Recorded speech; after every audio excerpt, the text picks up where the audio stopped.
এটা কালা ভুনা। আমাদের রাস্তাতে চিংড়িতে বিক্রি হয় কালো, হ্যাঁ, আর এটা লাল, মানে কালো হলে বলে বাসার এই সে এখানে পড়বে। আচ্ছা, আর চিংড়িতে কালো হলে কালো সাদা। ভাই এখানে আমরা সিটি হাটে দোকান করি তো, হ্যাঁ, আমরা এখানে কালা ভুনা যখন প্রথম চালু করলাম, লোকজনে এলাকার লোকজনে বলে কি পুড়ে গেছে বা বাসি, ওই জন্য ভাই আমরা লাল ভুনাটা বিক্রি করছি। এটা লাল ভুনা। জি জি জি, লাল ভুনা ভাইয়া। কত করে কি এটা? 150 টাকা। 150 টাকা। কয় পিস?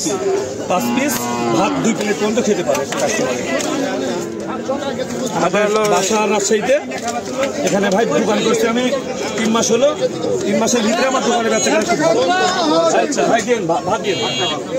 এটাই আছে না আপনাদের কাছে? জি জি ভাই, এটা হাঁসের গোস্ত বেশি, আমরা দেশি মুরগি, ব্রয়লার।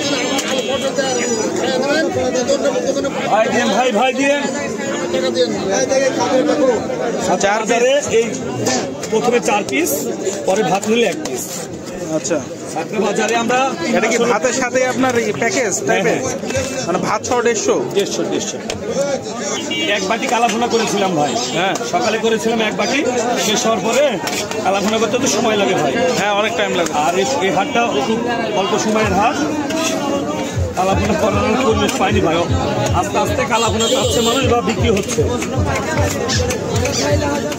লাল ভুনাটার চাহিদাই বেশি।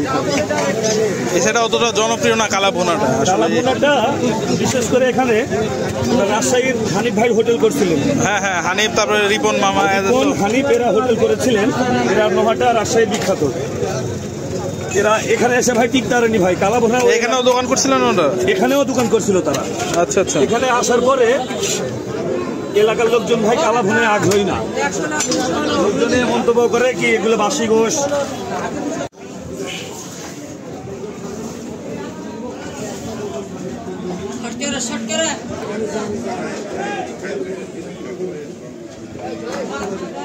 প্রচুর বড়।